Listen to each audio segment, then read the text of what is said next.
Score more with the college-branded Venmo debit card and earn up to 5% cash back with Venmo Stash. Got paid back? With the Venmo debit card, you can instantly access your balance and spend on what you want, like game day snacks, gear, tickets, and more. The more you do, the more cash back you can earn. Plus, there's no monthly fee or minimum balance. Sign up now at Venmo.com/collegecard. The Venmo MasterCard is issued by the Bancorp Bank N.A. Select schools available. Venmo Stash terms and exclusions apply at venmo.me/stash terms. Max $100 cash back per month.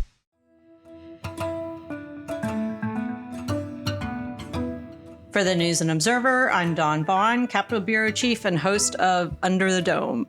You're listening to our latest episode for the week of October 21st, 2024. I'm joined today by my politics team colleagues, Kyle Ingram and Avi Bajpai. We are 2 weeks and a day away from Election Day. Voting has already started. We're going to talk about early voting. We're going to talk about presidential campaign visits, lawsuits, which I feel like is something that happens about every week. First up, if you're listening to this early in the morning on Monday when it drops, you have time to come out to watch our live podcast recording at NC Central University in Durham. That is at 11:30. Doors open at 11 at the School of Education in the auditorium. I will be interviewing political science professor Jarvis Hall, who you've probably seen quoted in some of our coverage. Members of the politics team, other NNO reporters will be there. So come on out. Again, that's 11:30 today, the 21st at NCCU in the School of Education auditorium. All right, let's move on to the craziness that is these last 2 weeks, but just how it's been. So we're already underway. Early voting started on Thursday. Kyle, let's start with you about what's, we're recording this Friday. What do the numbers already show? Yeah, so as we're talking right now, North Carolina has broken its record for turnout on the first day of early voting, but just slightly. So on the first day, there were over 353,000 early ballots that were accepted statewide. That's about 4,500 more than were accepted in 2020. So when you account for population growth, more registered voters, it's probably about the same proportion, but it's still a pretty massive show of enthusiasm for voting to come out on that first day. Is this people that not mail-in, those that like went in person early? Right. So that's all in-person early voting. When you count the mail-in, there's about 75,000 of those. So in total, as we record this on Friday, about 430,000 ballots have been cast overall for the 2024 election. Not being able to compare because of COVID, can you look at 2016? Are there really any indications? Is it, because you can't compare them because it's just different scenarios? What do you think? It is a different scenario. And of course, in 2020, we were at the height of COVID, and that was a real record breaker for mail-in voting and for early voting. You saw that turn out in much larger drives than you had in previous years. But as I said, it looks like we're maybe maintaining that enthusiasm for this sort of vote method. And early voting has been the most popular method of voting for a while now. I think it was something like 65% of all votes cast in 2020 were done during early voting. So it seems like the state is maintaining that. And we have a long early voting period as well. It's going to last until November 2nd. Some counties do weekends, some don't, but you can find all of that online. Yeah, I think I saw on Twitter some figures floating around on Twitter of the first day early vote numbers in years before 2020. I believe it was fairly lower. It was, around 120 or 30, 40, 50,000 people who went to the polls on that first day in 2012 and 16. So, maybe this is just kind of like the new standard. Mm-hmm. This is the new level of turnout that we should expect. But I think it's still, even if it's kind of on par with 2020, just slightly higher, I think it's still notable that, it's always, I think everyone is eager to see what turnout actually looks like. And it's great to see that so many people are turning out. That, some of the polling places around the state in Wake County here in the Triangle, but around the state, lines were pretty short. But other polling places, there were a lot of people turning out Thursday morning, Thursday throughout the rest of the day. So I think it's interesting there's a lot of talk about like voter fatigue and like the never-ending election cycle, and as soon as one election's over, the next one starts. But I think it's interesting to see that, those numbers are on par. I will say also, I think some of the more interesting numbers here are the party breakdown. Not in a predictive way, though. You really can't tell just from this how the election's going to go. But what is interesting is that Republicans and Democrats turned out in relatively the same amount of numbers for early voting on this first day. It was slightly more Democrats than Republicans, but again, really close, like 36% to 33% proportions here. And that's a big difference from 2020. Because back then you had former President Donald Trump casting a lot of skepticism on mail-in ballots and early voting. And you saw that reflected in the voter registration of people who went to vote early in 2020. But now Republicans have really shifted their message on that nationally and in North Carolina, are now really encouraging their voters to bank their vote, they say, by voting early or casting their ballot by mail. Or swamp the vote. I've heard a lot of them that as well. J.D. Vance was in Wilmington this past week. He was telling people swamp the vote. So it's interesting. But I thought you were supposed to drain the swamp. Yeah.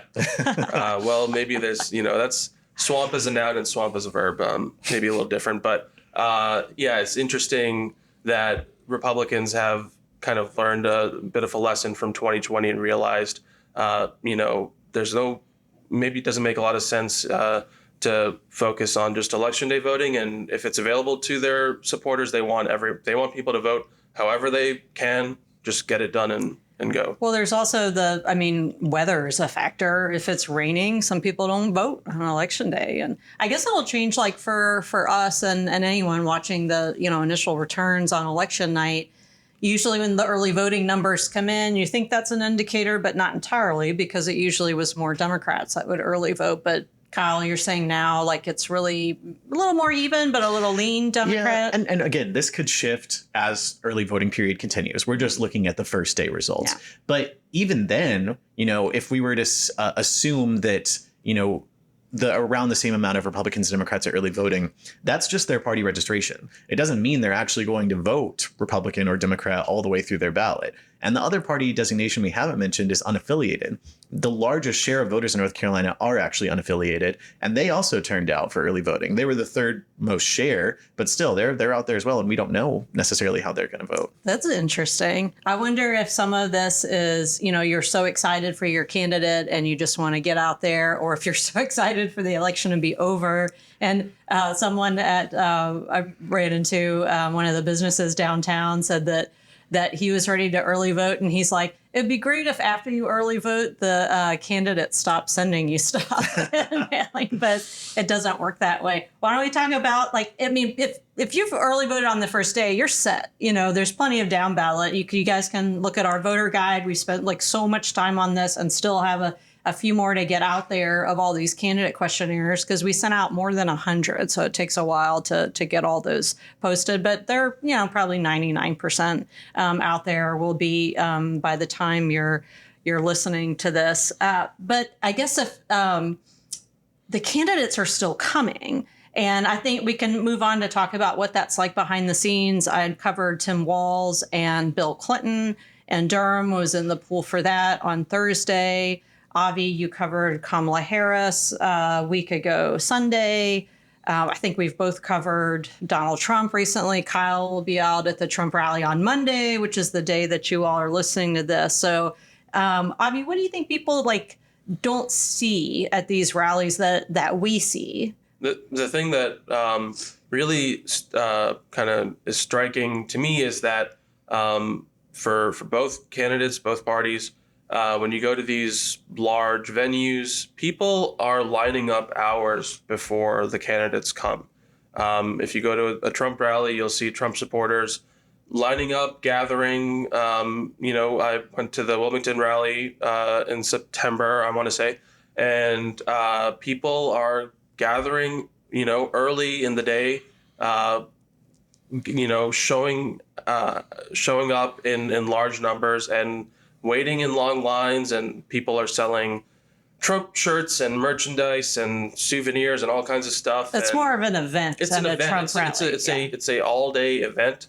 It's kind of like in some respects, kind of transcends like a political event, and it's sort of like just a huge hangout for all of these Trump supporters and like-minded people, and they all come out. But the same thing with the Harris rally I went to this past Sunday in Greenville.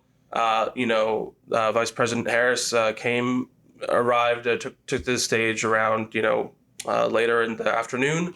But people had been lining up since, 9, 10 in the morning, maybe before that too. So it was really striking to see that when these candidates come to town, their supporters don't just want to hear from them. They're willing to, sacrifice basically their whole Sunday, for example, and show up and be there. Okay, we're going to take a quick break. When we come back, we're going to talk more about the presidential campaign visits and lawsuits if we can get to it, and then our picks for headliner of the week. Stay tuned. So good, so good, so good. New spring arrivals are at Nordstrom Rack stores now. Get ready to save big with up to 60% off Rag & Bone, Marc Jacobs, Free People, and more. How did I not know Rack has Adidas? Because there's always something new. Join the Nordy Club to unlock exclusive discounts, shop new arrivals first, and more. Plus, buy online and pick up at your favorite Rack store for free. Great brands, great prices. That's why you Rack. It's crunch time at work, and you need to bring wings to your workday. Visit redbull.com/gettingitdone and answer a couple questions about your work style to get a Spotify customized playlist tuned to your productivity. Plus, score a can of Red Bull on us while you go from to-do to done. And remember, Red Bull gives you wings. Supplies are limited. Terms apply. Visit the website for more information. You're listening to Under the Dome. I'm Capitol Bureau Chief Dawn Vaughan, here with Avi Bajpai and Kyle Ingram. Before the break, we had started talking about the presidential campaign visits. And one thing that I've noticed going to these is that with reporters, we cover so many of them, and the speeches are pretty similar that the candidate gives, but the crowd is similar in the sense that they're obviously there because, they want to hear what they say and they're supportive. But a lot of people, this is the first time that they've been at a rally. And that might be some of the strategy, I think, of the candidates is that you're showing up, people didn't come last time, they'll come this time. And it's a chance to hear directly and sort of build that excitement. And sometimes these rallies aren't a big open to the public. So when I covered Governor Walz in Durham, that was basically an event where they don't announce a location to people other than those they've invited. So it's like a smaller supporter thing than hey, everyone come on out, almost like a football tailgate, which is kind of like the Trump Vance rally I covered in Asheboro was, it was outside. It was like, as you were saying, Avi, another example of kind of these big event, a social event that's not just going to a speech. The difference with Walz coming is that Bill Clinton came too, and I checked that off my list of presidents I've covered, of living presidents. Well, no, I didn't cover Carter, so, but I've seen Clinton, I've seen Trump and Biden and George W. Bush at different events. And it is different when you see somebody in person than like over, on TV and everything else over the years. So I can see why people who are supportive of these candidates want a chance to see them. And Clinton honestly looks the same decades later from when, I remember when he was president, seeing him on TV.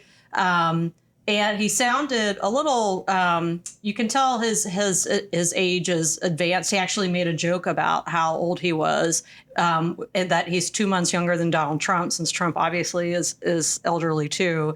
They're both 70, 78. But Clinton was kind of hard to hear a little bit when he started. Someone in the crowd said, like, we can't hear you. And I guess they turned up the mic a little bit, but he's still pretty soft-spoken, and sort of that, I don't know, just the way the sound of his voice is the same, but just like a much lower volume. And it was kind of a variety. Walz was a variety as a reporter. So, we're all sitting there thinking, okay, what's the story here? And when they come so often, it's harder to be like, well, what is it? Like, what stands out? What's different?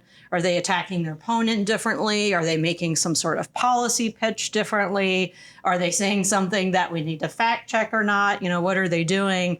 And with Walz, it was sort of, a variety pack of what he said before, really what Harris has said before. And Clinton was a little bit different.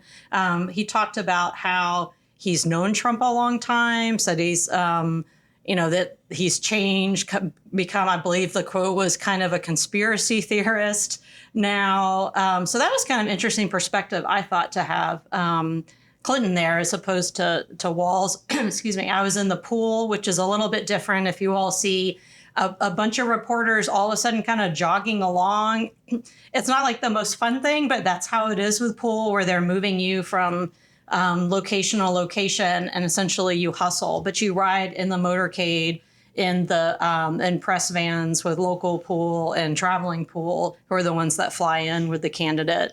And you see a little bit more some behind the scenes stuff, some where, like with Walz, he stopped in downtown Durham to meet campaign volunteers who were sorting supplies that they said they were, going to send for Hurricane Helene relief. And that's something that if you just went to the venue, you wouldn't be part of. But the other end of that is that when you're in the pool, it's more contained, and you don't get what we do with the opportunity to spend a lot of time interviewing the people who go to these rallies, which frankly, like what they say sometimes is a lot more interesting than what's on stage, because that's just sort of this, repeat comments and speeches they have.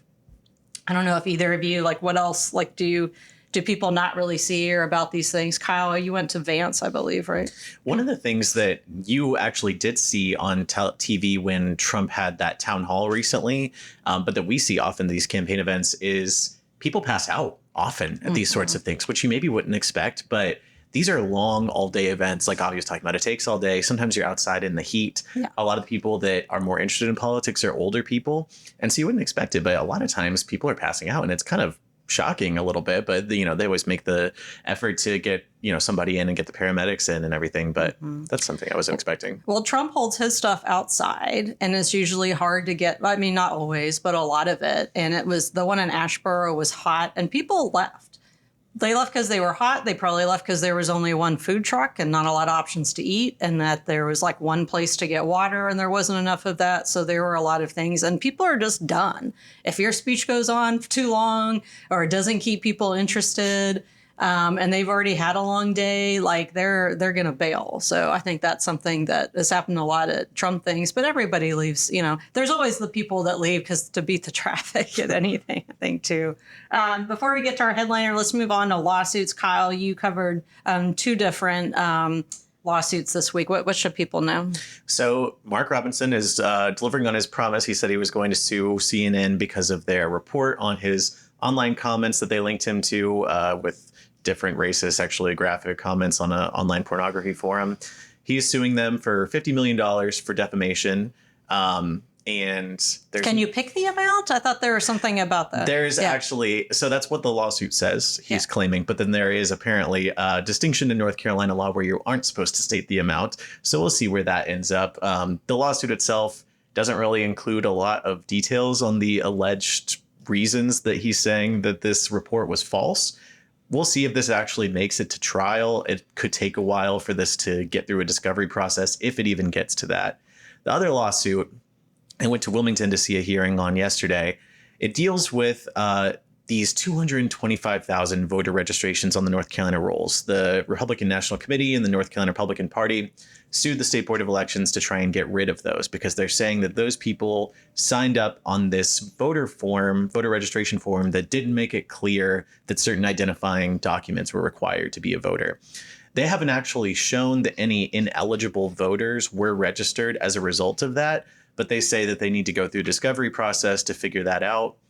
The judge in that case, it was in federal court, partially dismissed the Republicans' lawsuit on Thursday, but he sent another part of it back to the state courts to be considered, which might move a little bit faster. Okay, let's move on to our Stay With You for Headliner of the Week. Who or what is your pick for Headliner of the Week? I'm actually going to pick that federal courthouse I had to go to in Wilmington.